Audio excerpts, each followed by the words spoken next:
organizada por la Licenciatura en Gestión para el Desarrollo Regional, perteneciente al CICSER, Centro de Investigación en Ciencias Sociales y Estudios Regionales.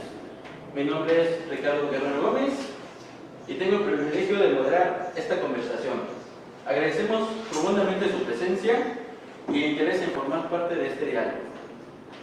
Antes de continuar, quiero expresar mi más sincero agradecimiento a la Licenciatura en Ciencias Políticas, perteneciente a la Facultad de Derecho y Ciencias Sociales, por su invaluable apoyo a la realización de esta charla. Asimismo, extiendo un reconocimiento al doctor César Augusto González Bazán, el cual me apoyó en la realización de esta charla. Asimismo, su apoyo ha sido fundamental para la organización de este evento.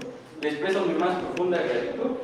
Asimismo, quiero agradecer a la Licenciatura en Historia por estar aquí presentes, al profe Eduardo Cerrado, y de igual forma a Ciencias Políticas. Así que le doy la palabra al doctor César. Bueno, pues buenos días, compañeros. Fíjense que esta plática la organizamos en el marco precisamente del proceso coyuntural que se está dando ahora, precisamente con estos cambios, ¿no?, políticos, sociales, económicos y toda esta situación. Creo que es bien importante, particularmente para los compañeros que estamos desde las humanidades y las ciencias sociales, incorporar un poco de este marco incluso normativo, ¿no? Bueno, cosas que van a suceder en este marco normativo. Miren, es bien importante porque muchas veces desde las humanidades nos dicen que no tomamos o no tenemos una conceptualización normativa de la situación en la que nos encontramos, e incluso ni de nuestras instituciones, ¿no? Una de ellas es justo esta, por la que seguramente ustedes saben que ya vienen unas elecciones, ¿no? Y lo interesante sería también conocer por qué es lo que vamos a votar, qué vamos a hacer, ¿no? Ustedes conocen el proceso, saben de qué trata el proceso, saben que ustedes como ciudadanos libres van a poder ir a votar por algo, ¿no? La cuestión es por qué. Digo, estaría bueno saber por qué, ¿no? Pues miren, en este marco está interesante la charla que bien está planteando por aquí Ricardo, y el día de hoy nos acompañan algunos compañeros que además de trabajar en una de estas instituciones o en estas instituciones, pues bueno, conocen sobre el tema. Me voy a permitir leer rápidamente una breve semblanza sobre los aquí presentes, y bueno, me gustaría hablar primero de Araceli del Socorro Lovera Medina. La compañera es doctorante en Derecho Laboral por el Instituto de Posgrado en Derecho, especialista en Derecho del Trabajo y Justicia Laboral por la Escuela Federal de Formación Judicial del Poder Judicial de la Federación y egresada de la Universidad Autónoma del Estado de Morelos, en donde cursó la licenciatura en Derecho y la maestría en Derecho, con orientación terminal en el área de Derecho Penal. También cuenta con una especialidad sobre la reforma en materia de justicia laboral y el curso de formación y preparación de secretarios del Poder Judicial de la Federación por el Instituto de la Judicatura Federal. Ha realizado diversos diplomados, seminarios, cursos y talleres en Derecho Individual del Trabajo, Derecho Colectivo del Trabajo, en Seguridad Social y Amparo en materia laboral. Fíjense que, bueno, esa es la perspectiva académica. Por aquí nos puso un poquito también de su perspectiva laboral, pero a mí me gustaría rápidamente darle la palabra para que ella nos diga, pues más bien, cuáles han sido precisamente profesionalmente, cuáles son algunos de sus referentes más importantes para ella. Podría leer la semblanza, pero creo que le dejaría ya la voz rápidamente y ahorita seguimos con las semblanzas. Maestra, laboralmente, ¿cuáles son algunos, profesionalmente, cuáles serían aquellos que, digamos que aspectos de su vida profesional que más le han marcado precisamente para poder, uno, participar de diferentes pláticas que entiendo que ya lo han estado haciendo? No sé si prende el micrófono. ¿Sí? Hola. Sí, creo que ya. Y si nos pudiera dar ahí preferencia a los compañeros, por favor. Sí, doctor, gracias. Buenos días, chicos. Gracias por estar con nosotros. Bueno, Araceli Lovera Medina, a sus órdenes. Soy licenciada en Derecho, como lo comentó, egresada de esta universidad del Estado, y bueno, soy especialista en materia del trabajo. Yo me he enfocado en desarrollar en esta materia precisamente, y pues básicamente mi formación viene desde ser apoderada legal en consejería jurídica, en el litigio, en los tribunales, en el fideicomiso del Balneario Hedionda, y pues bueno, actualmente soy secretaria de tribunal en el primer tribunal colegiado en materia de trabajo, donde elaboro precisamente proyectos de sentencia de amparo contra las resoluciones o laudos que emiten las juntas o los tribunales laborales. A sus órdenes. Gracias, maestra. Eso quiere decir que entonces habría que platicar sobre nuestra situación laboral, ¿no? ¿Saben ustedes que en nuestro país el 70% de su población se encuentra en precariedad laboral, es decir, en la informalidad? ¿Qué quiere decir informalidad? Que ninguno de nosotros cuenta con la totalidad de la protección social que deberíamos tener. Algunos trabajamos sin seguro social, otros sin un salario digno, y así, ¿no? Entre otras cosas. En fin, muchas gracias, maestra. Ahora me gustaría dar una breve semblanza de la licenciada Edna Viridiana Rosales Alemán. Es jurista morelense y maestra en Derecho Constitucional por la Universidad Nacional Autónoma de México, en donde obtuvo el grado por promedio meritorio, y es licenciada en Derecho por la Universidad La Salle, Campus Cuernavaca. Cuenta con el curso de formación y preparación de secretarios del Poder Judicial de la Federación y actualmente se desempeña como secretaria proyectista en el segundo tribunal colegiado en materia penal y administrativa del 18º del circuito en el estado de Morelos. Maestra, ¿nos podría comentar un poco acerca de su trayectoria profesional, por favor? Hola, buenos días, y pues es un gusto estar con ustedes. Como ya dijeron, mi nombre es Edna Viridiana Rosales Alemán. Yo tengo una carrera judicial 100%, me he desempeñado en la Judicatura Federal, he pasado por todos los escalones que implica esta carrera. He sido oficial administrativo, actuario judicial, también he sido secretaria de proyecto, que es el cargo que actualmente desempeño.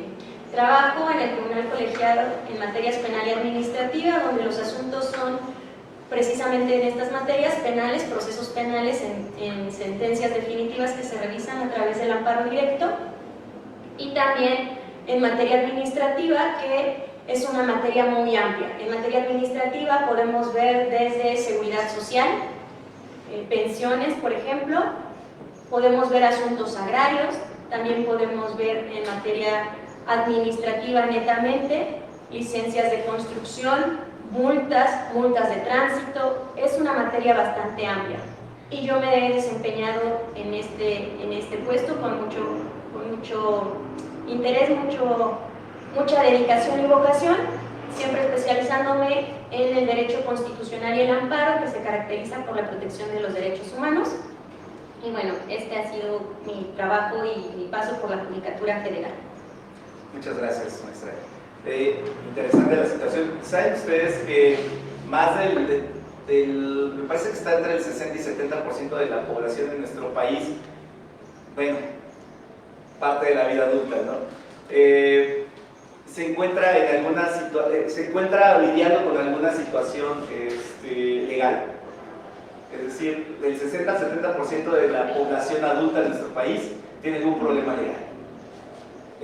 Bueno, habría que ver en qué materia, ¿no? Pero imagínense, eso ya es la vida adulta, qué feo que sea, ¿no? En fin, bueno, no, también está padre, pero... continuando, Francisco Arturo Santillana Redondo, que además me acabo de enterar que también es profesor, ¿no? Nos acompaña aquí en la Universidad del Estado en Ciencias Políticas. Bueno, es licenciado en Derecho por el Instituto Tecnológico Autónomo de México, ITAM, es maestro en Derecho Civil y Familiar por el Colegio de Estudios Superiores del Estado de Guanajuato, tiene un máster en Derecho Público por la Universidad Pompeu Fabra de Barcelona, España, misma donde terminó los créditos de doctorado en Derecho Público. Además cuenta con un diplomado en Marketing Político en el ITAM y diversos cursos en Alemania, Costa Rica, Chile y Panamá. Maestro, quisiera hablarnos un poco acerca de su trayectoria, por favor, profesional. Muchas gracias, ¿cómo están? Buenos días. Perdón, me voy a poner de pies que, como ya lo dijo el doctor, traemos un poquito la dinámica de dar clases. Aquí hay un alumno mío que no va a dejar mentir, de Ciencias Políticas. Gracias, ya tiene 10 este muchacho. Tengo la bendición de dar clase en la Facultad de Ciencias Políticas, les doy negociación política, antes les di teoría general del Estado. En Derecho, curiosamente, aunque ya lo decía el doctor, mucha de mi especialidad ha sido en materia de derecho público, principalmente derecho laboral. Lo que nunca en la vida he podido ser, lo deseé con todo mi corazón, pero creo que ya no se me dio, que fue ser alcalde de Cuernavaca. Curiosamente en la universidad me asignaron la materia de gestión y derecho municipal, pero curiosamente es lo que no se me ha podido dar. Tuve la bendición de ser diputado local en 2 ocasiones, en 2006 a 2009, en 2015 a 2018. Además tuve la oportunidad de fundar un partido político, en este caso Nueva Alianza, en 2005. Y fui presidente de este partido casi 10 años. Además, en 2017 me invitaron a ser secretario del Trabajo del Gobierno del Estado, en cuestión que me hizo poder complementar la formación profesional que ya traía con la experiencia laboral, ¿sí? Me tocó algo bien interesante. Antes la justicia laboral la impartía el Poder Ejecutivo. Ustedes han estudiado, supongo, ¿no?, el tema de la división de poderes, ¿no? Sí sabemos, ¿no?, que el legislativo, ¿qué hace? El legislativo, ¿qué hace? El Poder Judicial hace las leyes. El Ejecutivo, ¿qué, perdón? Las ejecuta, administra el Estado. Y el Judicial imparte justicia. Bueno, pues antes la materia de justicia laboral la impartía el Ejecutivo. Eso era una excepción a la teoría de la división de poderes, ¿no?, como se nos han enseñado. Hoy ya cambió. Hoy la transición que se dio desde el 2017 y que culminó, lo que se implementó en el 2021, ya en el país de Morelos, devolvió la autonomía de justicia laboral, bueno, no autonomía, sino que la asignó al Poder Judicial. Y bueno, ese es un poco de la trayectoria que hemos tenido. Supongo que más adelante platicaremos un poquito más de lo que es la función jurisdiccional, la impartición de justicia y también muchos de los aspectos que vienen ahora con esta oportunidad que tenemos los ciudadanos de ya elegimos a nuestro presidente, gobernadores, alcaldes por el Poder Ejecutivo, ya elegimos a nuestros diputados federales, senadores y diputados locales. Ahora, además, vamos a tener la oportunidad de elegir a quienes nos gustan. Pero bueno, si quieren les platicamos más ratito, ¿sale? Gracias. Muchas gracias, Francisco. Bueno, y finalmente quisiera presentarles al licenciado Aldo Salazar Villanueva. Él tiene formación, iba a decir de formación, pero no, es formación académica, es licenciado en Derecho por la Facultad de Derecho y Ciencias Sociales de la Universidad Autónoma del Estado de Morelos, en donde pues, se graduó con mención honorífica. Es maestro en Derecho Constitucional y Amparo por el Colegio Jurista y cuenta con 2 especialidades, una en formación y preparación de secretarios del Poder Judicial de la Federación y otra en Derecho del Trabajo y Justicia Laboral, ambas por la Escuela Federal de Formación Judicial del Poder Judicial de la Federación. Maestro, ¿nos puedes comentar acerca de tu experiencia profesional, por favor? Claro que sí, doctor, muchas gracias. Gracias también a Ricardo por el apoyo en la organización y pues muchas gracias sobre todo a ustedes, muchachos, por acompañarnos. Realmente sabemos que pues son pláticas pues que poco se dan, ¿no? Pero que yo creo que seguramente podrán y podremos todos llevarnos pues buenas cosas, buena información, ¿no? Sí quiero comentarles que me da mucho gusto estar aquí porque yo pues fui estudiante de esta universidad, de la Facultad de Derecho y Ciencias Sociales, pues haciendo mucho, por decir así, me vi como ustedes, no sé, ya tiene mucho, pero estaba pues en el aula y yo estoy seguro que ustedes Perdónenos, humanidades, así a veces somos un poco, tenemos un problema a veces con el reloj, pero adelante. Sí, les comentaba entonces, pues, es un gusto estar en la universidad, ¿no? Yo creo que ustedes, pues, seguramente también el día de mañana van a estar de este lado impartiendo alguna plática, alguna conferencia en los distintos ámbitos en los que se especialicen y pues bueno, en mi caso he tenido la oportunidad de ser servidor público ya durante 14 años, desde que estaba en la universidad, empecé primero en el Ayuntamiento de Cuernavaca, ahí estuve unos años, luego recibí una invitación para incorporarme al gobierno del estado de Morelos, la tomé, la verdad es que fue un cambio importante, ¿no? Pues se sintió el cambio del nivel municipal al estatal, y luego, pues gracias a Dios también tuve la oportunidad de incorporarme al Poder Judicial de la Federación desde hace ya 6 años, ¿no? Y ahí, pues igual, y mi compañera Viridiana, he tenido la oportunidad de ir pues pasando por los escalones o los peldaños de una carrera judicial que hoy sigue, pero tuvo modificaciones. Como ustedes saben, el Poder Judicial de la Federación, pues en el último año ha tenido o ha sido objeto de una reforma importante, ¿no? De la que seguramente vamos a platicar un poco el día de hoy, y que pues queremos dejarles precisamente eso, ¿no? O sea, esa información de que pues hay un nuevo modelo, un nuevo sistema que está en un proceso de implementación importante, y que consideramos que pues todos como ciudadanos nos interesa y nos debe importar, ¿no? Gracias. Pues bueno, chicos, miren, el objetivo de la plática es justo que yo creo que seguramente ahorita escucharon muchas palabras que no entendí, muchos conceptos, y la idea es justo preguntarlos y que no tengamos miedo a preguntar, ¿no? No sé, a veces creer que vamos a quedar mal. Fíjense, el único espacio que tenemos libre precisamente para preguntar, sin necesidad de sentirnos apenados ni juzgados, pues es la universidad. Y si la universidad no la tomamos como territorio libre, no sé en dónde más podemos hacerlo. Y preguntemos, porque además en las humanidades hemos dejado mucho de lado esta parte también técnica que tiene que ver con la cotidianidad. Esto es lo que vamos a vivir diario, esto es lo que vamos a vivir afuera de las aulas, esto también es parte de la vida, ¿vale? Estamos dentro de un marco normativo, hay que tratar de entenderlo lo más posible, ¿vale?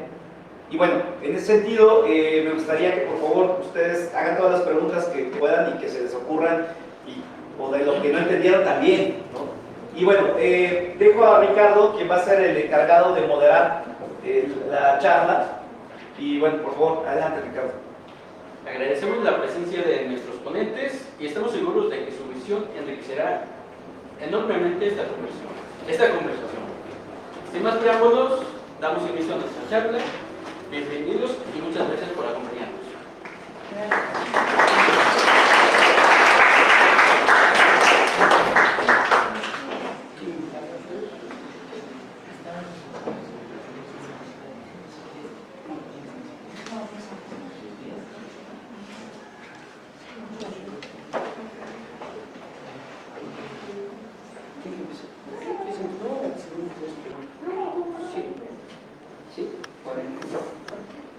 Bueno, a ver, vamos a ver.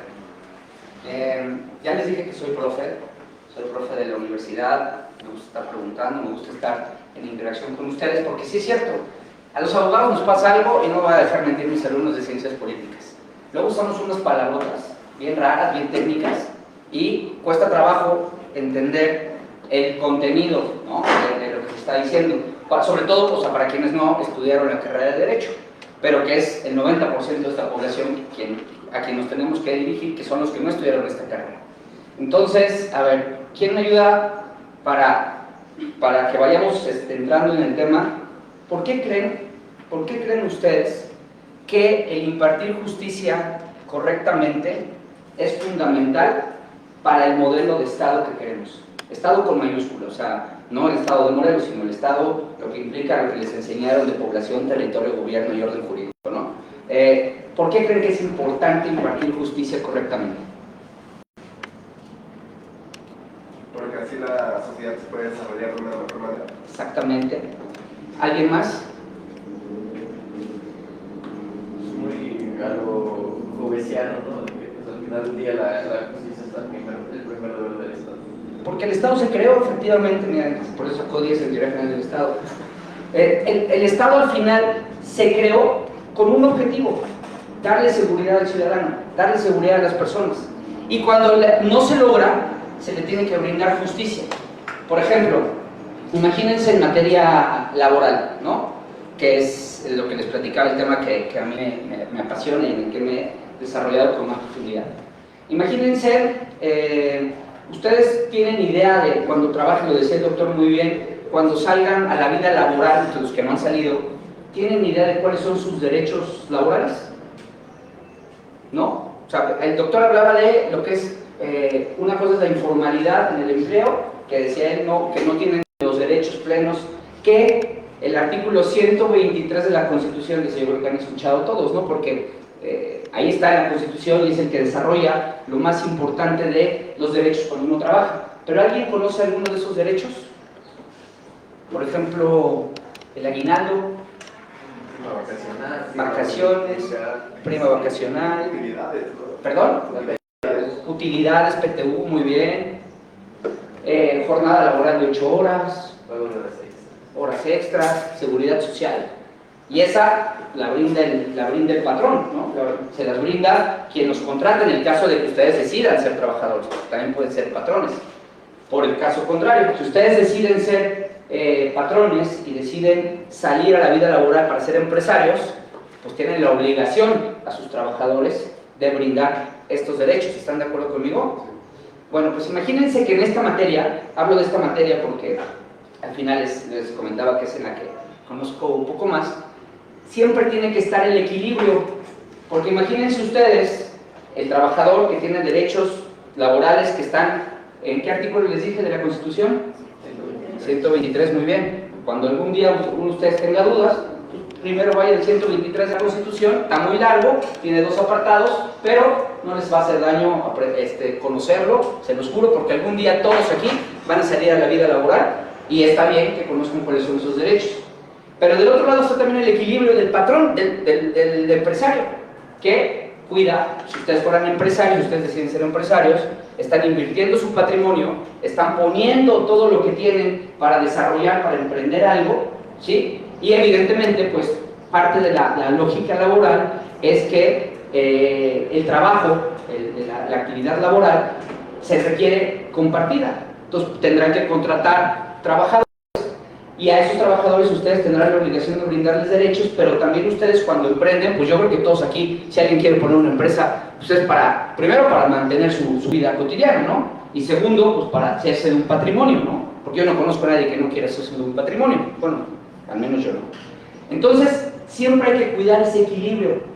Y eso es lo que hacen los tribunales laborales. Si bien es cierto, se protege el derecho del trabajador, por un lado, por el otro, la obligación también de cuidar, le decimos nosotros, las unidades económicas, al que produce el empleo, al que genera el empleo.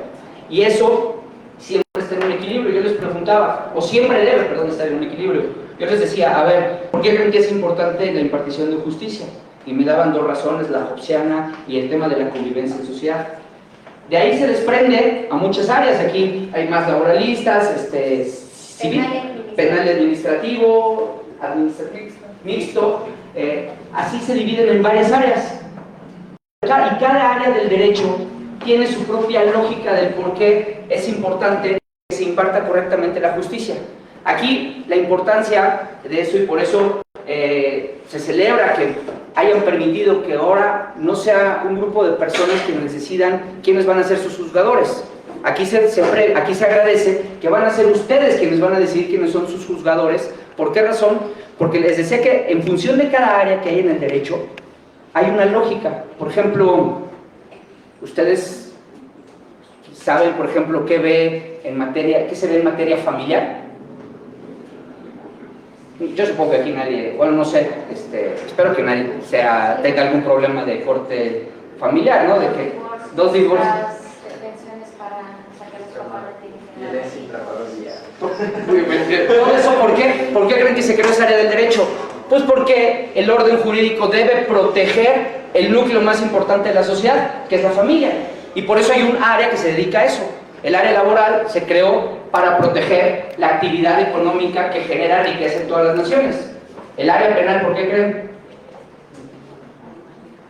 Pues porque ahí ya es, digamos, como que el extremito, ¿no? Es el momento más complicado, porque ahí ya te implica ya no que estás protegiendo la integridad de los ciudadanos, la integridad de las personas. Dios quiera que ninguno aquí tenga temas de delitos y no lo vayan a tener nunca, pero ahí ya implica, por ejemplo, la privación de la libertad, o ya implica conductas, no solamente que ya no son conductas que son protegidas, son conductas que van a ser sancionadas, ¿sí?, con el objetivo de salvaguardar a la sociedad. Entonces esa es otra materia, otra área ya más compleja. ¿Alguno de ustedes ha escuchado del área administrativa? Imagínense que ustedes tienen un problema con una autoridad. Lo explico lo más sencillo que pueda lograrlo. Si ustedes tienen un problema con la autoridad, pues siempre como que el ciudadano nos vamos a sentir en indefensión, ¿no? Porque del otro lado hay una autoridad. Y se entiende, o muchas veces podemos creer, que la autoridad es quien manda, y entonces puede tener influencias en otras autoridades. Bueno, pues el área administrativa se creó específicamente para atender a los conflictos que hay entre un ciudadano y una autoridad, para precisamente evitar o focalizarnos en que las autoridades no excedan en el ejercicio de su autoridad, valga la redundancia. Y así como estas materias que les puse ahorita de ejemplo, es el objetivo del orden jurídico, el objetivo del derecho. Eso es lo que al final, cuando se transgrede alguno de estos rubros, o cuando no se está protegiendo alguno de estos rubros, es cuando tenemos que recurrir a la impartición de justicia. Y eso es lo que ustedes, el próximo 1 de junio, van a poder elegir. ¿A quiénes les van a impartir justicia? Yo sé que, ¿quiénes de ustedes escucharon, o saben, más bien, quiénes de ustedes saben que el próximo 1 de junio van a poder salir a elegir a sus juzgadores? ¿Sí? ¿Todos? ¿No? ¿Tú lo sabías? ¿Y atrás? Bueno, ahora ya lo saben.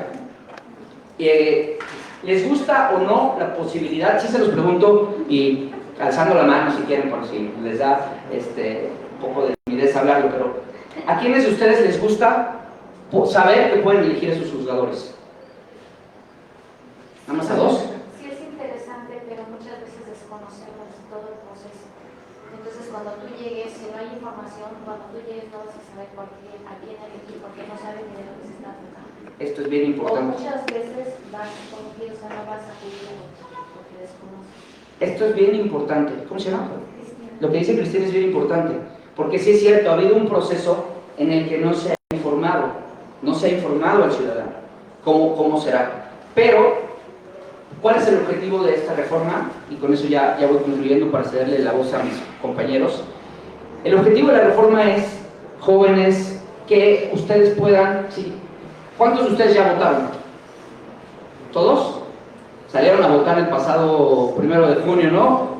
Gobernadora, presidenta, alcaldesas, alcaldes. Votaron también regidores, los regidores venían en la parte de atrás de la boleta por si no se dieron cuenta, los que sí, que bueno, felicidades, son grandes ciudadanos informados para votar. Y cuando fueron a votar se informaron, ¿no? O nada más votaron porque dijeron, yo me encanta este color, el que quieran, no voy a mencionar. O se informaron, ¿no? ¿Por quién iban a votar? Bueno, pues ahora tendremos que ir a lo mismo, a informarnos. También el ciudadano. Yo sé que la autoridad ha cometido un error, pero también como ciudadanos, vamos al proceso de información. Va a ser una votación bien difícil, bien complicada, ¿no? No vayan ustedes a creer, la mayoría de ustedes supongo que votaron por primera vez el 1 de junio, ¿verdad? Que no tenían más experiencias de votación, ¿va? Más o menos. Bueno, imagínense que ahora no va a ser como les enseñaron a votar, va a ser muy diferente. Entonces, claro que el proceso es difícil, sí es cierto, Cristina, el proceso es bien complicado, y más si no hay información, pero veámoslo desde la otra perspectiva. Ya elegimos también, ya eligieron el Ejecutivo, ya elegimos diputados federales, senadores, diputados locales, ¿no? Ahora hay plurinominales, voltearon para ver a los pluris famosos, ¿no? Voltean la boleta y ahí están los famosos pluris, de los tres, todos llevan pluris. Ahora también vamos a ver quién juzga. Yo sé que muchos de ustedes pueden pensar, profe, yo ni voy a tener problemas, yo me porto bien en la sociedad, y a mí quién nunca voy a llegar a un tribunal. Pero no es solo eso, lo dijeron muy bien. La impartición de justicia es fundamental para estructurar a la sociedad y el orden y la seguridad que debe tener nuestro Estado. Entonces el impartidor de justicia sí juega, aunque nosotros nunca caigamos por ahí. Yo les aseguro que muchos de ustedes, creo, fueron a votar por diputados y no han platicado nunca con su diputado. Es más, nunca le han ido a decir, oiga, diputado o diputada, ¿por qué no implementa esta iniciativa de ley? A lo que quiero decir es que nunca han tenido interacción con uno de ellos y salieron a votar por ellos. Y muchos de ustedes pueden decir, ay, profe, pues yo ni siquiera voy a ir, yo me porto bien, ¿qué voy a tener problemas? Yo me llevo re bien con mis vecinos, no me meto con nadie, vivo en sociedad muy tranquilo, nunca voy a tener un problema. ¿Está bien? Pero háganlo por la estructura del Estado mexicano. Porque haya buenos juzgadores, porque haya mejores juzgadores y para que la impartición de justicia se retome desde el punto de vista de la corresponsabilidad. Ya no solamente un grupo de personas eligen a quienes van a juzgar, ya son ustedes quienes lo van a elegir. Entonces, invitarlos a asumir esa responsabilidad de informarnos, de salir, de presentarnos con un análisis detallado y pues aprovechar este momento histórico, porque es un momento histórico. Además, no son muchos los países que hacen esto, son dos, Bolivia y México. Pues vamos a dar una lección al mundo de que podemos hacerlo bien, porque al final México es una sociedad politizada, que nos gusta enterarnos, que nos gusta participar, pues demostrémoslo, ¿les parece?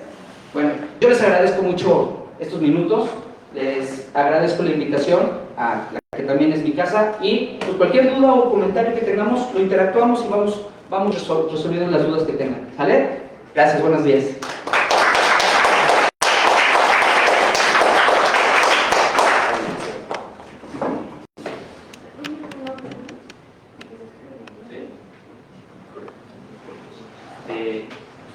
Nuevamente buenos días, chavos. Realmente creo que es una muy buena introducción la que hizo el maestro Santillán. Yo creo que finalmente sí sabemos o todos tenemos ya identificado que estamos ante un proceso nuevo y probablemente histórico, ¿no? Porque efectivamente son muy pocos países los que tienen un modelo que permite a todos los ciudadanos elegir a sus autoridades judiciales, a sus jueces, ¿no? Y además algo importante es que esta reforma y su implementación va a permitir no solo elegir a jueces federales, es decir, al Poder Judicial de la Federación, sino también a los jueces locales, ¿no? Es decir, que cualquier juzgador, cualquiera, desde aquel que conozca el asunto penal o el asunto familiar más sencillo, hasta el último o el más importante órgano de justicia, que es la Suprema Corte de Justicia de la Nación, todos los juzgadores van a haber sido elegidos y electos por la ciudadanía. Realmente este es un poder muy importante que nos están dando a los ciudadanos, ¿no? Y que no se tenía. Déjenme decirles que pues quienes estamos en la carrera judicial o en el Poder Judicial de la Federación, sí realmente fue desconcertante para muchos, ¿no? No personalmente, sí quiero decir que realmente, pues sí, yo considero que la carrera judicial y el sistema judicial federal mexicano incurrió en ciertos vicios que hacían que hubiera necesidad de un cambio, ¿no? Principalmente el sistema judicial era muy cerrado, es decir, prácticamente yo les pregunto, ¿ustedes saben qué se hace en el Poder Judicial de la Federación? Específicamente en el Poder Judicial de la Federación. ¿Alguien sabe qué asuntos o qué tipo de casos resuelve el Poder Judicial Federal? Penales, administrativos, fiscales. Sí. Y aparte cobran su nombre. Exacto. Alguien, por ejemplo, tú sabes, el Poder Judicial Federal más o menos qué asuntos resuelve. Ahora, ¿alguien conoce a un juez o a un magistrado federal? No. La realidad es que el perfil de las personas que hoy son juzgadoras es estar 100% en su oficina. No lo digo de una manera despectiva, pero la realidad es que es así. Es un sistema que hasta el momento se ha comportado de una manera muy cerrada y que esta reforma es una gran oportunidad para que eso cambie, para que los juzgadores y quienes aspiran a ser juzgadores salgan y realmente interactúen con los ciudadanos. Esto es algo también muy importante porque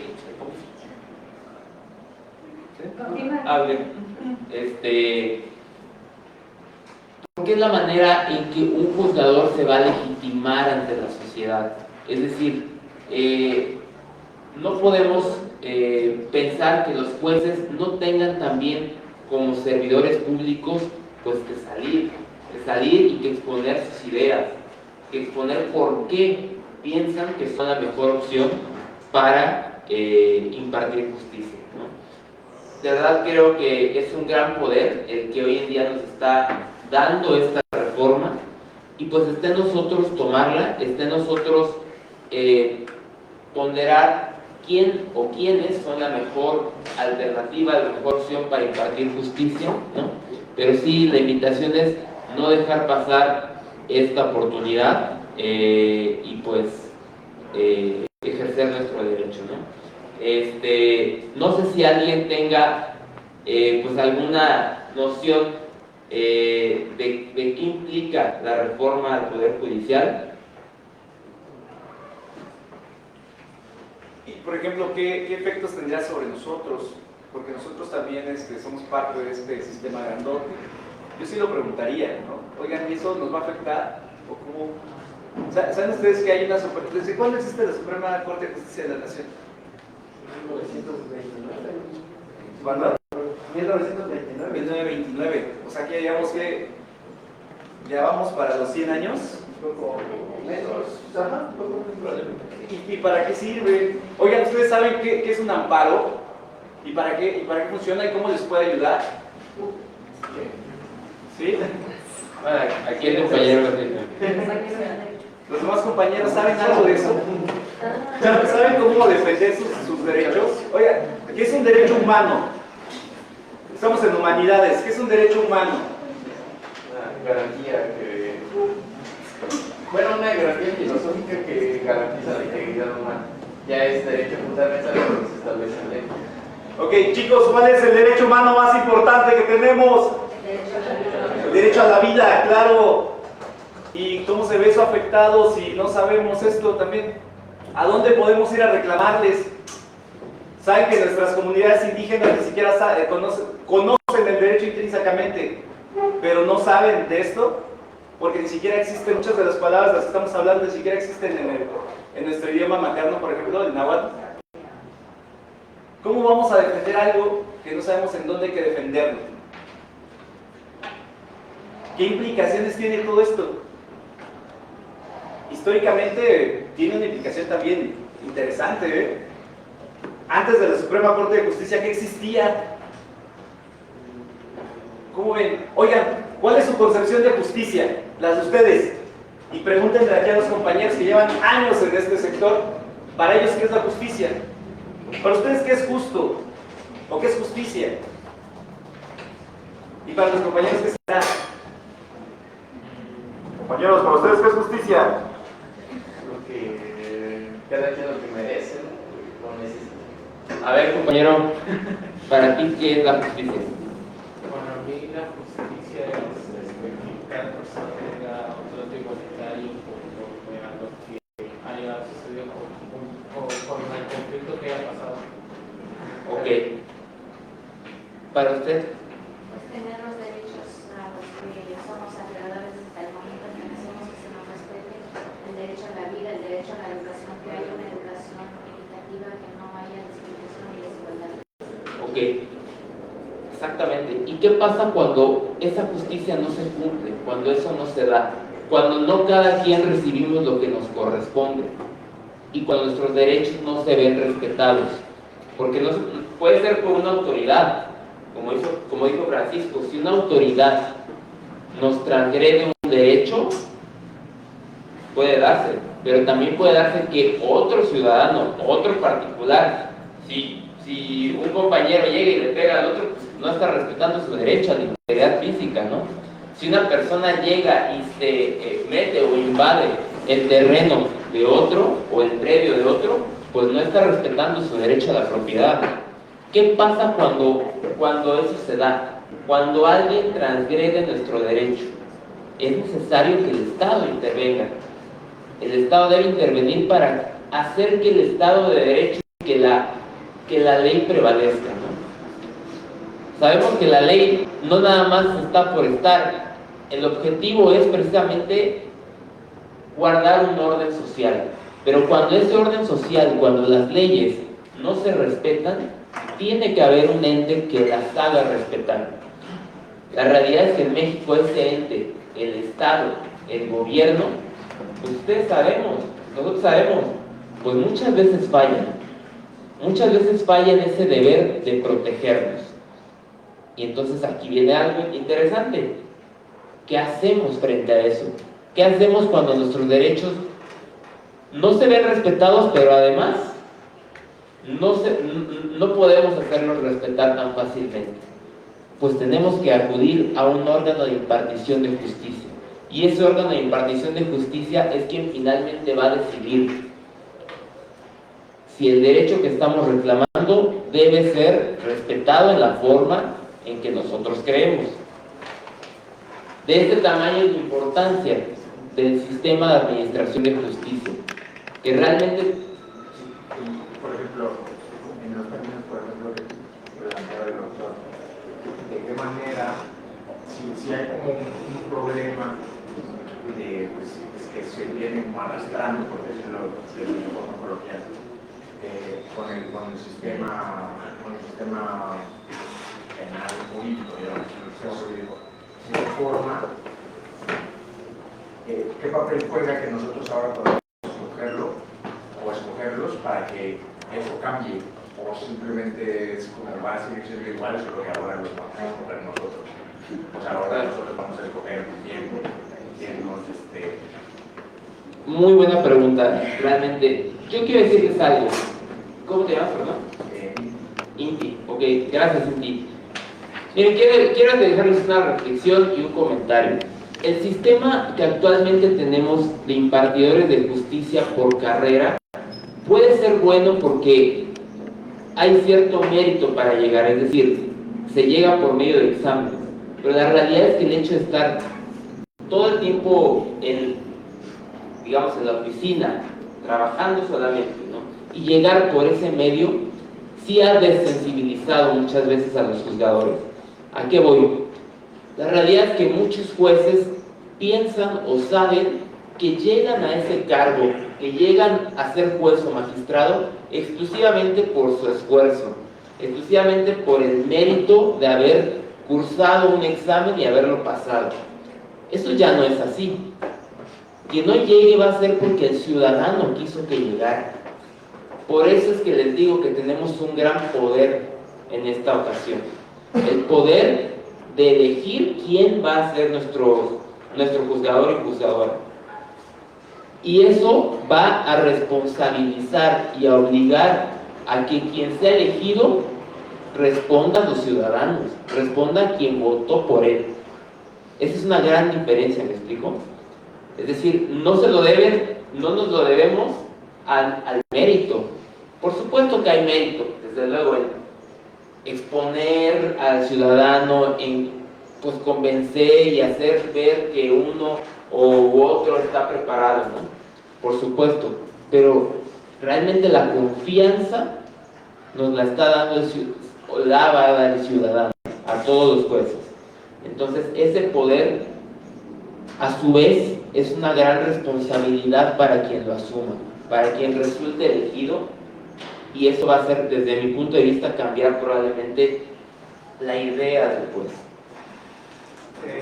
Esta reforma genera también una contraparte para cuando no cumple la obligación del juez, como es en el gobierno estatal federal, poder recriminar y sacar del cargo al... Qué buena pregunta, pero no sé si ya tenga que dar... ¿Sí? Gracias. Efectivamente, sí te quiero comentar... ¿cuál es tu nombre? Perdón, José. Gracias, Josué. Sí te quiero comentar, actualmente, como cualquier autoridad, un juez está sujeto a un sistema de responsabilidades, tanto administrativas como penales. En pocas palabras, administrativas, o pueden correrlo o penales. Pueden sancionarlo penalmente, meterlo a la cárcel o fincarle una responsabilidad penal. Eso existe ya, pero la realidad es que otro problema que se ha dado es la impunidad o la poca sancionabilidad en el interior del Poder Judicial de la Federación. Yo les pregunto, ¿cuántos jueces sancionados o jueces cesados, pues ustedes saben o conocen? Pues la realidad es que no, muy poco, ¿no? Este es otro problema de este sistema. El autogobierno que hoy en día tiene el Poder Judicial sí ha generado que haya mucha impunidad en relación con conductas irregulares o indebidas en el interior. Ahora, pues precisamente esa responsabilidad y ese peso que va a tener el haber sido elegidos por los ciudadanos es un primer filtro, pero la reforma implica la creación de un tribunal de disciplina judicial que va a estar muy pendiente, precisamente, está creado para ese fin, de que los jueces realmente respondan y a la exigencia ciudadana en cuanto a impartir justicia con la diligencia que se tiene que hacer, pero además que se haga de manera imparcial y de manera objetiva, que son dos principios de la impartición de justicia, pero bueno, ya ese es otro tema. El compañero quería hacer una pregunta, pero ya no sé si antes respondan mis compañeras. Oigan, fíjense que eso que acaban de comentar, que está bien interesante, que planteó por ahí alguno de los compañeros, bueno, Inti, también tiene que ver directamente con lo que hacen ustedes, y es la parte de, esto es una parte del proceso, elegir a los personajes que van a representar en un aspecto, pero también hay otra cuestión, que son las leyes, y para las leyes tenemos representantes, ¿sí o no? ¿Cómo se llaman? Los que legislan.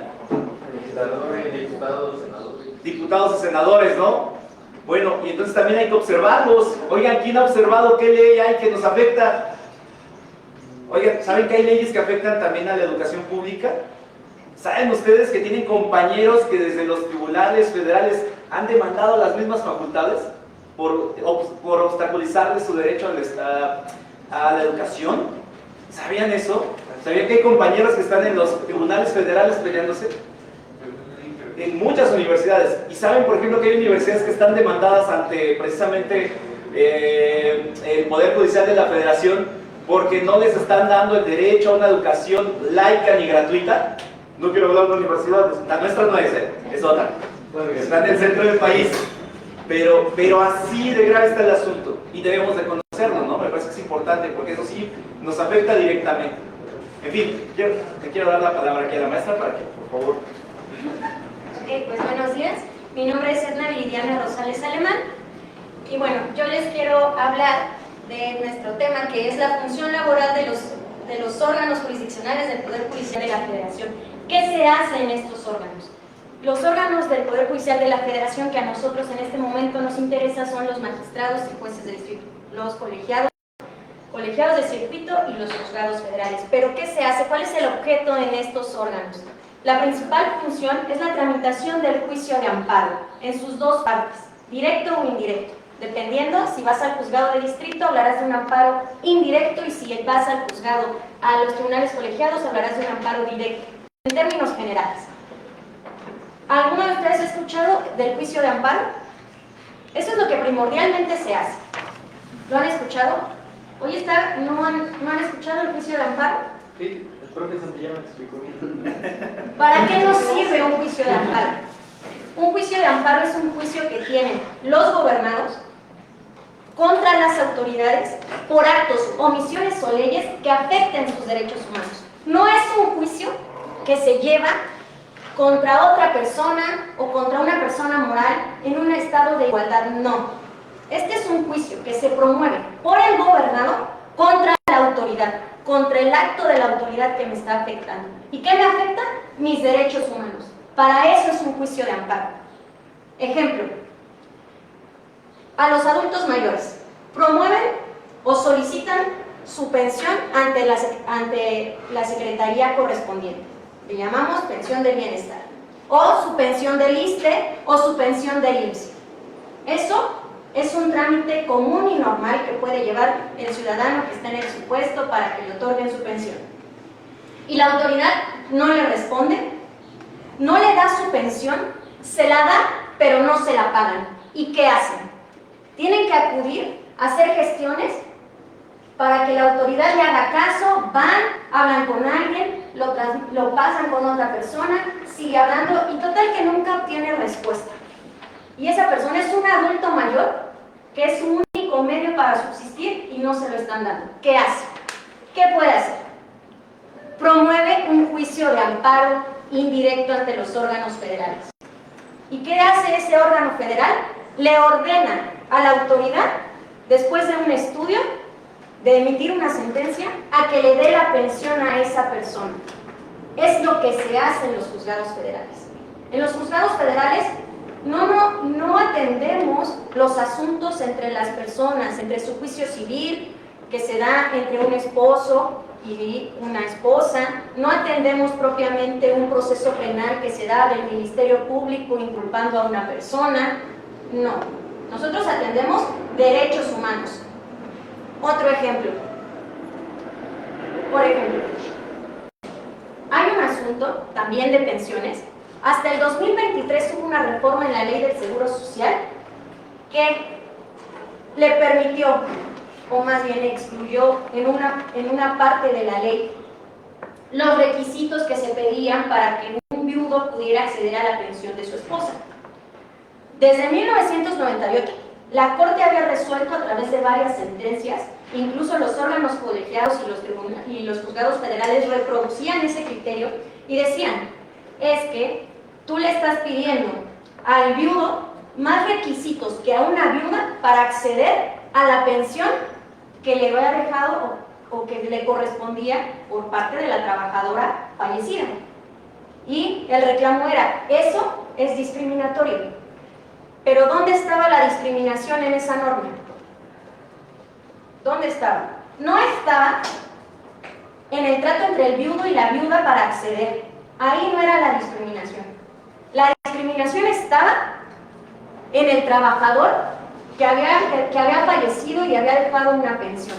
¿Por qué? Porque a la mujer le pedían el derecho de la mujer a dejar esa pensión, le estaban pidiendo más requisitos, poder dejárselo a su esposo, con el que había convivido y había hecho una vida en común, que los que le pedían al trabajador en relación con su esposa. Este cambio de visión entre un simple derecho desde una perspectiva totalmente legalista, de pensar, es que son más requisitos del viudo que la viuda, este cambio a posicionarte en el derecho de la mujer que estaba dejando la pensión, de la trabajadora, es un cambio pensado desde la protección de los derechos humanos. Es un estudio que se hace de manera constitucional. Por eso, ¿cuál es el reto que tenemos con esta nueva reforma? Y es precisamente lo que comentaban. ¿Cómo vamos a legitimar ahora? Anteriormente, como lo decía Aldo, el Poder Judicial era muy cerrado. Los juzgadores eran cerrados por su forma de elección. Pues sí, hacías méritos y hacías un examen. No era sencillo. La verdad es que no es un examen sencillo.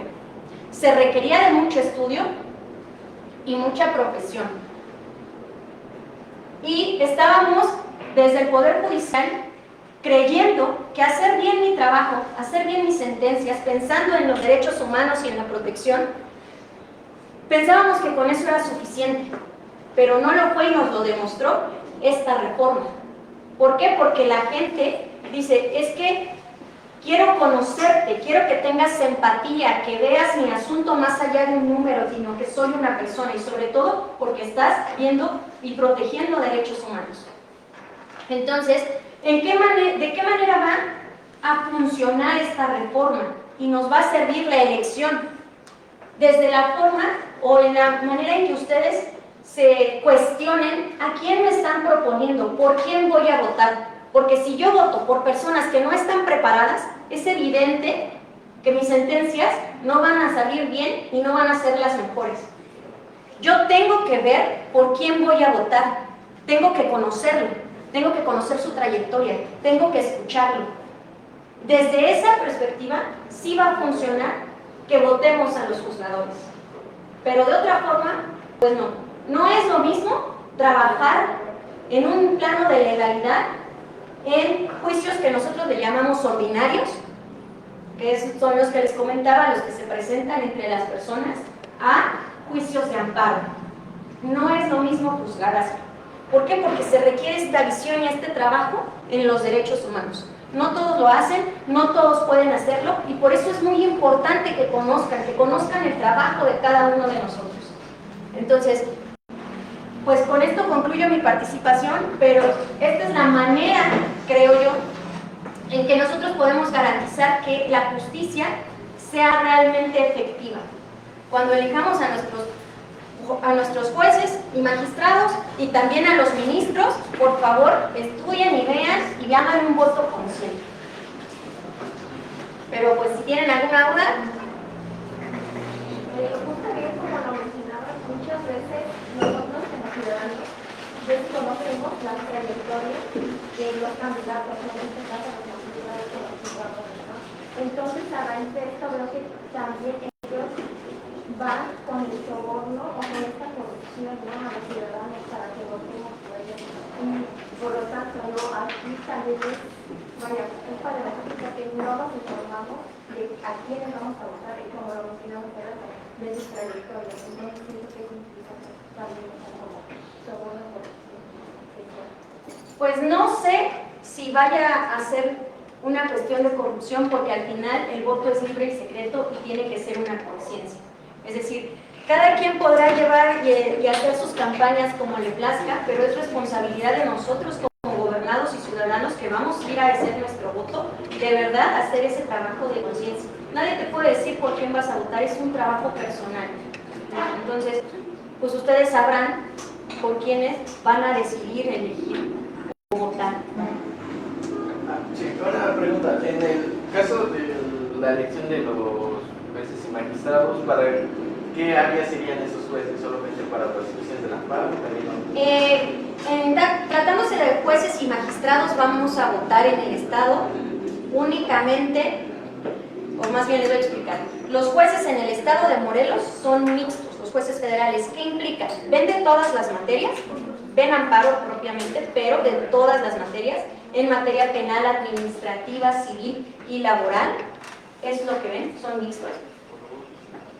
Los magistrados en el circuito están especializados y semi-especializados. Hay tribunal civil, tribunales laborales y hay tribunales especializados en materia penal y administrativa, en este caso las juntan. Hay otros circuitos donde las han separado y se votan por especialidades ya muy definidas. En el Estado no es así, y entonces aquí va a haber votación para jueces federales en materia mixta, y luego también va a haber para magistrados en materia civil, administrativa y penal y laboral. Y los tribunales de apelación, que son otra instancia que con más tiempo luego les explicaré si les interesa. También por ello se va a votar, básicamente también ven amparo en materia penal. Y civil en segunda instancia, mercantil y ya.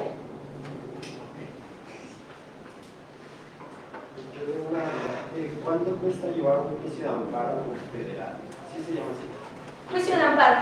Económicamente, porque todo cuesta, ¿cuánto dinero estaríamos hablando? No soy litigante, o sea, yo mi formación es 100% carrera judicial.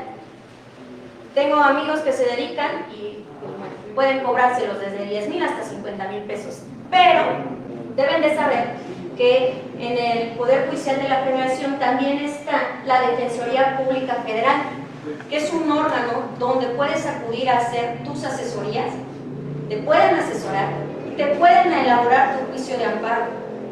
Es gratis y no cobran, son muy buenos profesionales, todos ellos también tienen una carrera desarrollada dentro de esta área. Normalmente se les ve como defensores en materia penal porque tienen mucho mucho trabajo en esta área porque se los asignan mucho a las personas que se encuentran en reclusión o que tienen algún asunto penal, son defensores públicos también, pero también son asesores y pueden acudir a ellos a solicitar su amparo y es totalmente gratis. No les van a cobrar. Nadie en la Judicatura Federal les va a cobrar por la tramitación de sus asuntos. Eso sí se los puedo asegurar.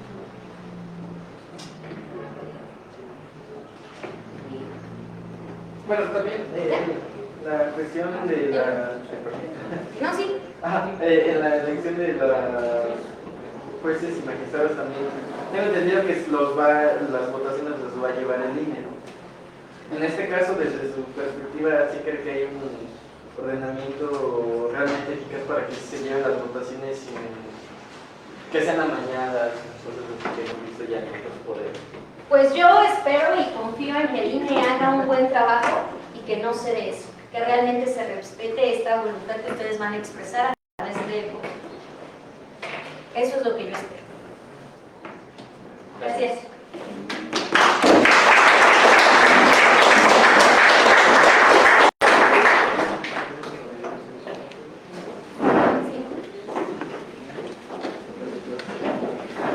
Hola, buenos días. Bueno, me presento nuevamente, Araceli Lovera. Gracias por escucharnos. Pues bueno, la idea de esta plática era compartirles un poco de qué es lo que hacemos en el Poder Judicial de la Federación, porque como lo han comentado mis compañeros, pues la ciudadanía en general no sabe qué es el Poder Judicial de la Federación. Generalmente confunde esto de que ya un juez dejó libre a un detenido, ¿no? Esos son los jueces del foro local. Entonces, de repente como que etiquetamos en general, ¿no?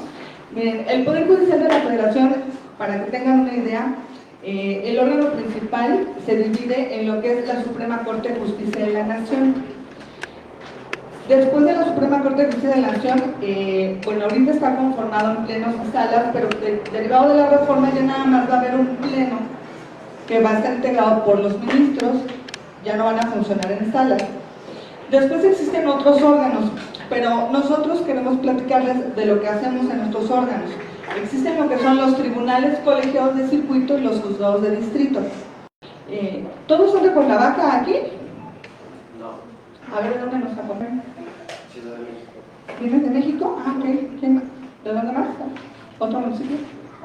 Cuautla. Cuautla. Temisco. Yautepec. ¿Cuál? Huitzilac. Bueno. Guanajuato, wow. Bienvenidos acá, vienen a estudiar, ¿no? Pues muchas felicidades, un reconocimiento para quienes vienen desde lejos y hacen este esfuerzo por venir a seguirse preparando. Fíjense que en todos los estados hay un circuito judicial. En Morelos somos el circuito judicial número 18, el 18º. ¿Sí? Y aquí en Morelos les platico, hay 5 tribunales colegiados. Estamos divididos por especialidad. A partir del 2016 somos especializados. Hay un tribunal colegiado en materia civil. Hay 2 tribunales en materia de trabajo. Su servidora labora en uno de ellos. Y hay 3 tribunales en materia penal y administrativa, donde la compañera Vivi trabaja. No sé por qué juntaron esas 2 materias, penal y administrativa, que cada una tiene, wow, infinidad de subtemas por estudiar. Y aparte existen los juzgados de distrito, donde labora el compañero Aldo. Los juzgados de distrito aquí en Morelos son 10 y son mixtos, conocen de todas las materias. ¿Sale? Entonces, por ejemplo, yo les platico, yo laboro en un tribunal colegiado especializado en materia de trabajo. Especializado, quiero que se queden con esa palabra clave. ¿Por qué especializado? De repente, ¿saben qué? Tenemos los abogados que queremos ser como que la ajonjolí de todos los modos. Somos licenciados en Derecho y de repente estamos ofreciendo los servicios de despacho jurídico en laboral, penal, mercantil, civil, ¿no? Y la verdad es que, como todas las carreras, pues hay ciertas complejidades y hay que especializarse por temas, así como los médicos, ¿no? Son médicos generales, pero existen muchas ramas, ¿no? A su vez, de cardiología, de pediatría, de ginecología, lo mismo con los abogados. Y eso lo llevaron a nivel jurisdiccional, donde se vio la necesidad de especializarse. Entonces, en este sentido, tenemos estos tribunales especializados en materia de trabajo, en mi caso. ¿Qué es lo que vemos? Cuando un trabajador, de aquí ya la mayoría trabaja, levanta la mano quien trabaja. Bueno, es básico porque van a transitar a ese momento. Van a llegar al momento en el que se van a convertir en parte de la fuerza laboral, ¿verdad? Van a llegar a ese momento. Básico, como simples ciudadanos, conocer sus derechos laborales, ¿sí? Cuando alguien es despedido en un trabajo, tiene dos acciones que puede ejercer. Una es la reinstalación, que ¿qué significa? Que tu intención es continuar con el trabajo, solamente que te están despidiendo. Y la otra es la indemnización constitucional. Tienen dos acciones, ¿vale? Tienen que decidir, porque no puede ser o te reinstalo o te indemnizo, ¿no? Entonces, se sigue un juicio ordinario que se sigue ante las juntas de conciliación y arbitraje. ¿Se han escuchado de las juntas laborales? Es ahí donde se resuelven los conflictos, como este ejemplo que les acabo de dar. Pero fíjense que a partir del 2017, la reforma del 24 de febrero del 2017, desaparecieron estas juntas porque era un rezago impresionante en la impartición de justicia. Impresionante. Había juicios que se tardaban 5, 8, 10 años, 15 años, un juicio laboral, imagínense. Entonces, ¿qué pasó? Transitamos a un nuevo sistema de justicia laboral y ahora hay tribunales laborales. Estas juntas siguen existiendo para resolver los asuntos que se crearon conforme en el momento en que se dio ese conflicto, pero ya no conocen de asuntos nuevos. Ahora hay estos tribunales laborales. Y hay una instancia bien bonita y que muchos le hacen el feo de repente, que es el área de la conciliación. Porque, miren, desafortunadamente los abogados somos los mismos que boicoteamos este tipo de reformas, porque no le apostamos a eso, a la conciliación. Siempre le decimos al trabajador, tú llega y pides 50,000 pesos, y si no te dan eso, de ahí no nos bajamos y nos vamos a juicio. O sea, imagínense tú, trabajador dolido, que te acaban de despedir, te acabas de quedar sin los ingresos, si eres el sustento fuerte de tu casa, y entonces traes aquí metiéndote estas ideas el abogado, entonces de repente te quitas de esa idea de querer conciliar. Entonces ahora, en este nuevo sistema que transitamos, esta etapa es obligatoria, es una fase de conciliación prejudicial antes de irnos a juicio, donde únicamente participan directamente el trabajador y el patrón. Y fíjense que hoy en día ha tenido mucho éxito esta fase de la conciliación, porque se han logrado estos acuerdos, porque me imagino que nadie quiere llegar a un juicio, ¿verdad? Ese no es el ideal, llegar a un juicio, ¿no? O sea, si tú me despediste, ya no quieres mis servicios, pues también hay que ser honestos, indemnízame bien entonces, ¿no? Y vamos a hacer cuentas. Y entramos en esta parte de conciliar, ¿no? Pero de repente como que la naturaleza humana no nos deja y queremos pleitos para todos, ¿no? Entonces, bueno, ahora tenemos esta fase. Después los tribunales laborales, una vez si se van al juicio laboral, concluye, hay una demanda, una contestación a la demanda, tiene que haber ciertas pruebas, se desahogan las pruebas y concluye con un laudo o una sentencia. Eso es la fase ordinaria, un juicio ordinario, para que tengan una idea. Ahora, con este nuevo sistema de justicia, la verdad es que es muchísimo más ágil. ¿Por qué? Porque ya estamos en un sistema acusatorio, digamos, como en materia penal. ¿Han escuchado el principio de inmediación? ¿Les suena esto del principio de inmediación? Les voy a platicar qué significa. Significa que ahora tu asunto lo va a resolver un juez que te va a escuchar directamente en la audiencia, que tú vas a pasar ahí a sentarte a declarar respecto de los hechos y de lo que te sucedió, ¿vale? Entonces todo eso hace que ahora los juicios laborales sean más ágiles. Una vez que concluye con el amparo, con la sentencia o el laudo, les platico que en materia laboral no hay recursos. Entonces, ¿qué es lo que procedería? ¿Cómo podríamos impugnar eso? Pues a través de un amparo, el amparo directo. Y ahí es donde participamos nosotros, los órganos federales, ¿sale? Contra esta sentencia o laudo, ustedes tienen que promover un amparo directo, ¿sí? Y lo turnan a un tribunal colegiado en materia de trabajo. En un tribunal colegiado está conformado por 3 magistrados. Se llama colegiado porque deciden de manera colegiada 3 personas su asunto. En estos tribunales se asignan a un secretario como yo para hacer este proyecto de sentencia y decir si efectivamente tuvo razón el trabajador o el patrón, ¿sí? ¿qué analizamos? Si hubo alguna violación durante el procedimiento. Y al final se propone si se va a conceder o no el amparo. Se puede conceder un amparo para reponer todo el juicio, porque hubo una violación, una prueba que no se admitió bien, puede ser. O se puede simplemente negar y se confirma la sentencia del tribunal laboral en este caso. Más o menos así es como funciona un tribunal, y ahí es donde nosotros participamos. La verdad es que muchos años nosotros nos centramos en esta parte del estudio porque el amparo es muy técnico, ¿saben? Muy técnico. O sea, sí tienes que saber bien qué es lo que tienes que analizar. ¿Por qué? Porque somos un órgano revisor de las sentencias de los juzgadores de primera instancia. Entonces, sí es muy importante estar preparados y especializados en cada materia. Les decía, muchos años nosotros nos centramos en simplemente estudiar, en estar en nuestra oficina, como decía Viri. Creíamos que por estar haciendo bien nuestras sentencias, pues la gente se iba a dar cuenta de eso. Y no.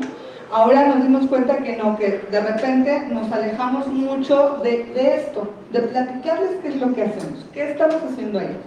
Entonces, bueno, sí les quiero compartir y hacer, sabemos mucho, no está para saberlo, pero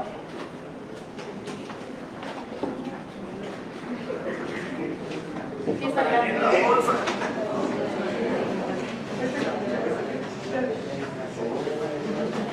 este es un juicio laboral, por ejemplo. Lo ando cargando porque hay chamba, no nada más es llegar a sentar y firmarse, hay que estudiar. Y así como lo ven ustedes así de chiquitito, tiene sus complejidades. Este juicio, por ejemplo, es una demanda del 2020, una demanda del 2020. Y entonces de repente nos llega esto, y en esta reflexión de qué es la justicia, yo no me puedo quedar nada más revisando estas constancias, porque aquí estoy resolviendo la vida de una persona laboral o un patrón y su fuente de trabajo. Yo tengo que ir más allá de lo que dicen estas letras para poder impartir esa justicia que se necesita. Hay un principio muy bonito en este nuevo sistema, que es el principio de realidad. ¿Y qué significa? Sí, hay pruebas, hay hechos, pero este principio de realidad nos obliga ahora como juzgadores a ir más allá de lo que dicen estos papeles.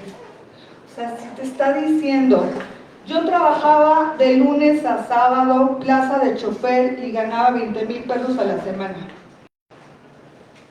¿lo podríamos creer? ¿20,000 pesos a la semana, chofer?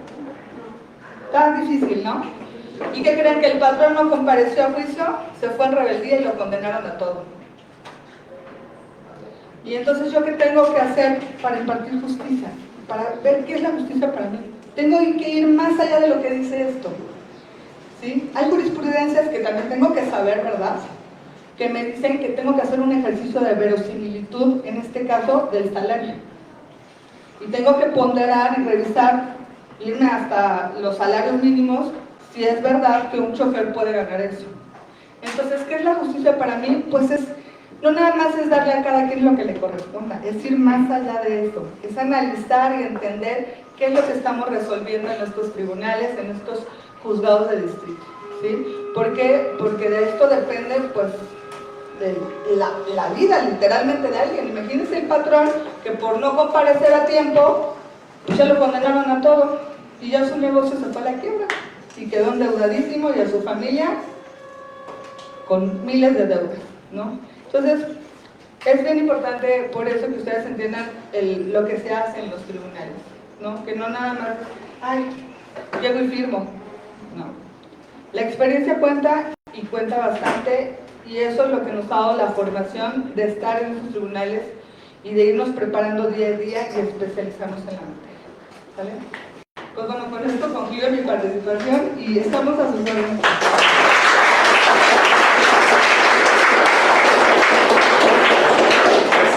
Miren, por ahí un poquito el tiempo se nos va acabando, pero a mí me gustaría, por ejemplo, que ustedes puedan participar con alguna pregunta, pero antes de que ustedes puedan participar con ella, fíjense que a mí me gustaría hacerles a ellos una pregunta en términos de lo que, fíjense, lo voy a poner un poco en términos teóricos, pero que yo creo que todos lo vamos a entender bien, porque todos todos lo vimos todos los días. En esta perspectiva epistemológica del sentir pensar, ¿no? yo les preguntaré a ellos, y a lo mejor les preguntaré a ustedes en ese sentido, si en su experiencia, por ejemplo, les ha tocado tener que resolver o tener que ver algo en donde el sentir y el pensar les hace decir que eso es lo correcto, pero la ley dice lo contrario. Yo eso lo digo porque además yo tengo un hermano que también trabaja en esta situación, ¿no? Y aquí el licenciado lo conoce, y me platicó una vez un caso de un compañero, bueno, de un personaje, de una persona adulta mayor que le tocó combatir en la Segunda Guerra Mundial. Lo mandó el ejército mexicano, y entonces el señor ya, pues ya, tirando de los 100 años, y buscaba, lo único que buscaba no era una pensión del ejército, lo único que buscaba era el reconocimiento. Él se quería ir con su papelito que dijera que el ejército mexicano le reconocía el haber estado en la Segunda Guerra Mundial. Se llevó años, y resulta que la Sedena no le reconoció al señor.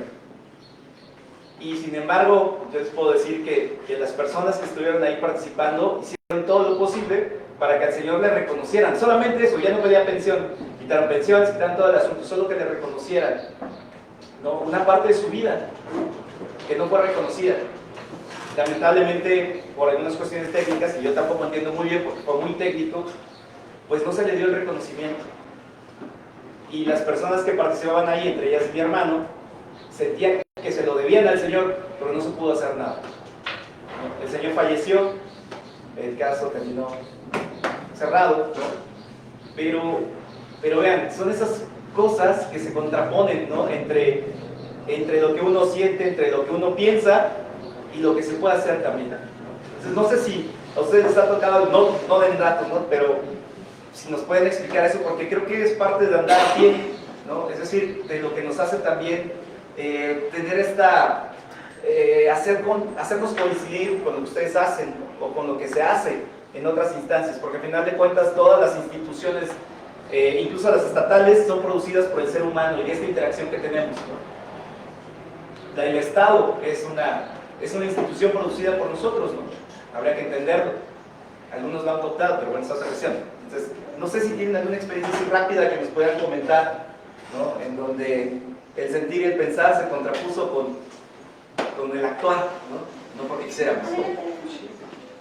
Perdón, voy a pedir contestar primero con mis compañeras y compañeros porque ya casi me tengo que ir a dar clase y no me gusta llegar tarde con los chavos.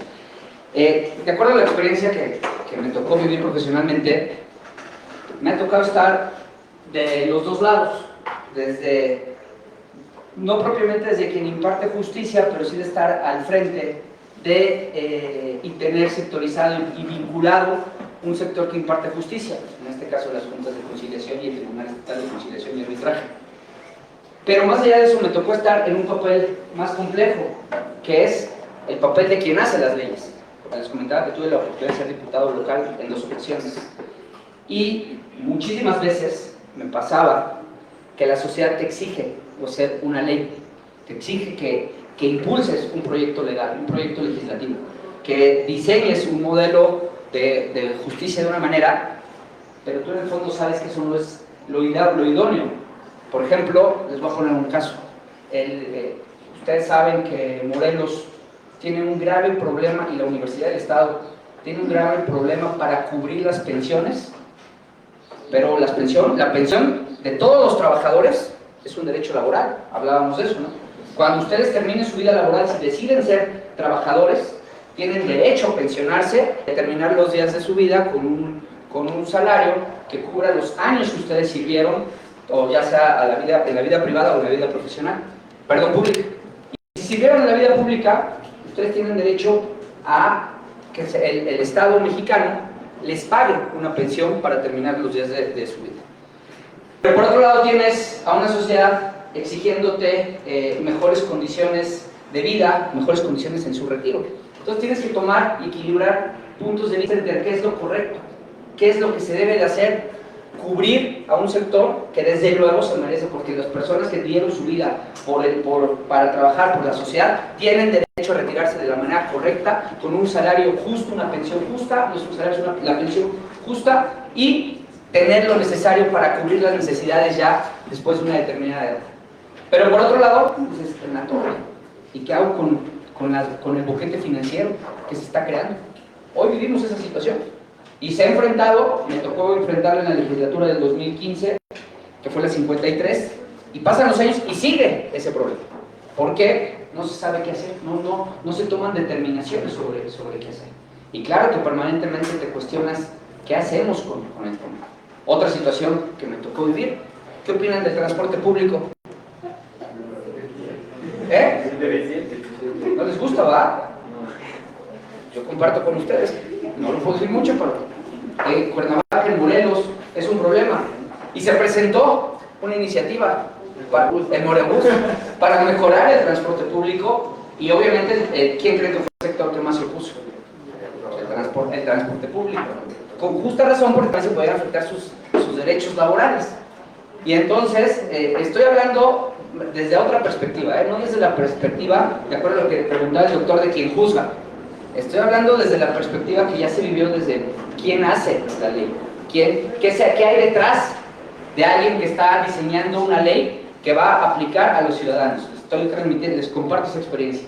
Entonces, claro que uno dice, híjoles, es que Morelos necesita, o Cuernavaca necesita un mejor sistema de transporte público. Ustedes, los estudiantes, necesitan un mejor sistema de transporte público. Lo necesitan todos los días que vienen para acá. Y por otro lado, y el transportista se está poniendo en riesgo también su fuente de trabajo con ese modelo. Entonces, claro que se han vivido muchas situaciones de esas, doctor, que estamos acostumbrados a lidiar con este tipo, desde otra perspectiva se las planteé, se las platicaba, porque no es una situación fácil. Ya en cuanto a impartición de justicia, por ejemplo, el Tribunal Estatal de Conciliación y Arbitraje. Si ustedes algún día, les pongo un ejemplo, trabajan en un ayuntamiento o en una esfera de gobierno y tienen un conflicto laboral, al final es ahí donde van a recaer muchos de los temas que van a demandar, ¿no? Y ganan, porque tienen derecho, porque los despidieron injustamente, porque no se vale, tienen su laudo, no está bien, pero luego no lo pueden cobrar.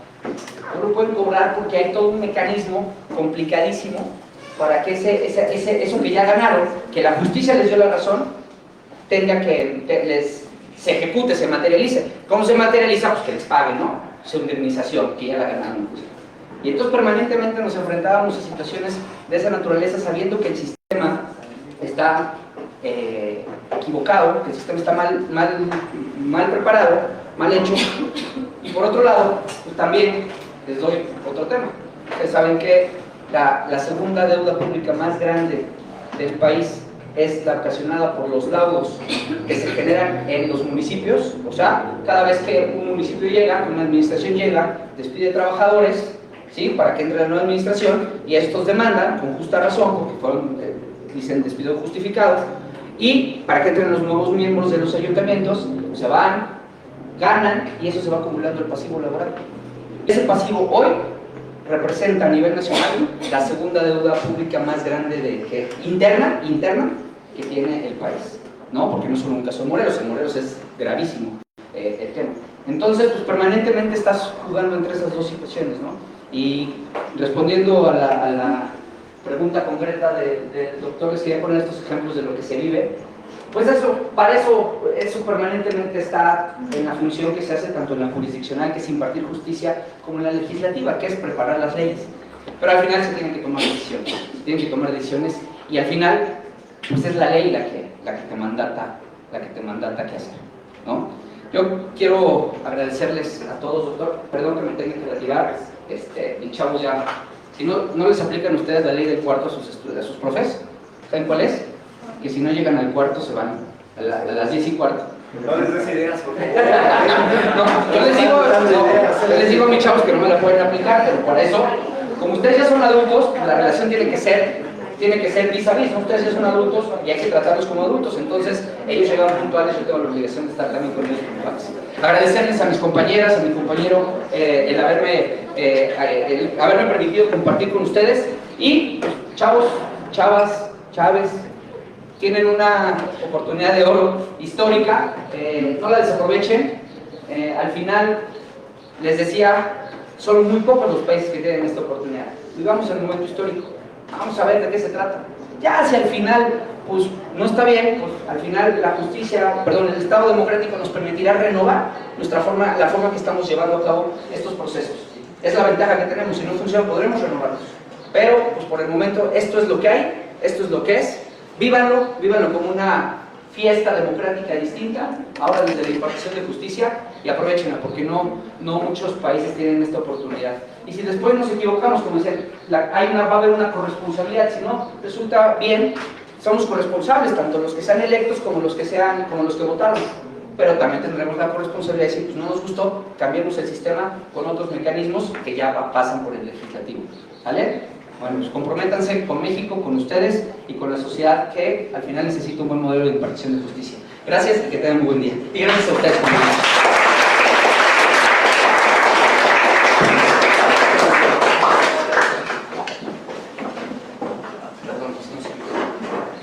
Miren, ya como se nos está yendo un poquito el tiempo rápido, por eso si brevemente nos comentan, ¿no? Rápidamente, si hay una experiencia así, puntual, ¿cómo es?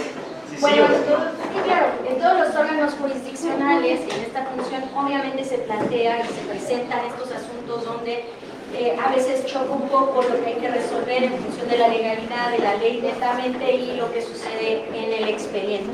Sin embargo, como somos órganos que trabajan derechos humanos, que nuestro propósito es la defensa de estos derechos humanos, también trabajamos para, o al menos en mi caso, este principio que sugiere que la justicia,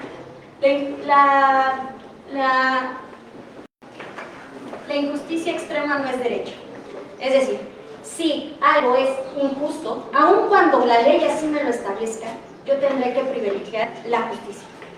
Si esa situación que se está presentando en defensa de los derechos humanos aparentemente es legal porque la ley así lo indica, pero no es justa, yo puedo no atender a esa ley y a través de la argumentación jurídica que se trabaja y se estudia, llegar a la conclusión de un resultado justo. Y esto es lo que se tiene siempre que privilegiar a la hora de resolver en estos asuntos.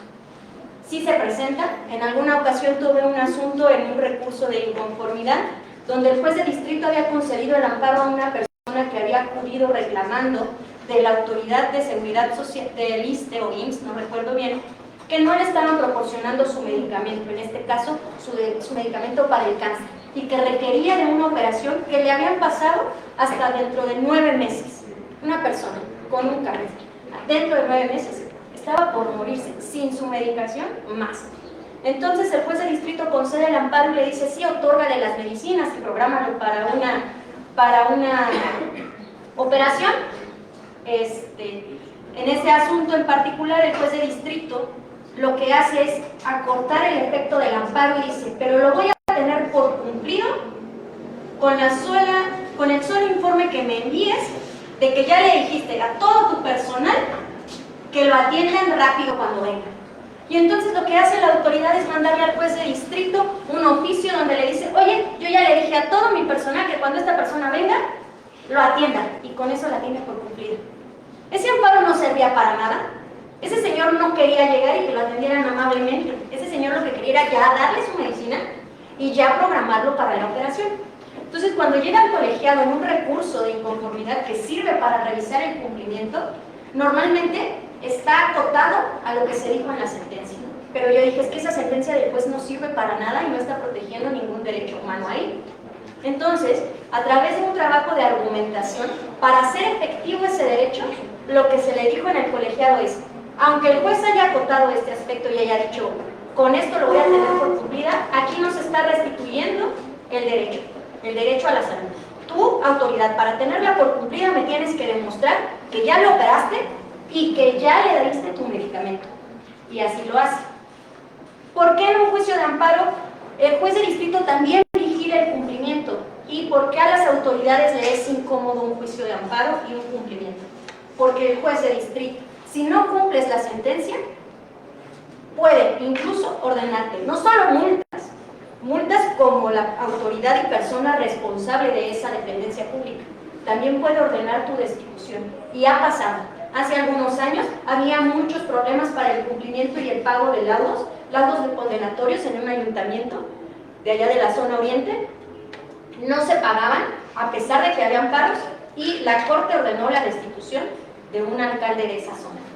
Entonces, sí funciona, sí sirve y sí se puede, más bien se debe siempre privilegiar la protección de esos derechos humanos y hacerlos efectivos, aun cuando la ley nos diga otra cosa. ¿Por qué? Porque el objeto siempre va a ser la justicia. Y sí se hace y sí se puede. Muchas gracias.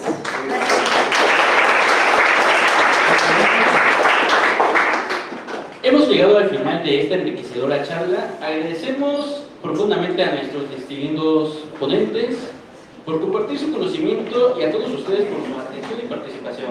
Gracias, que tengan un buen día.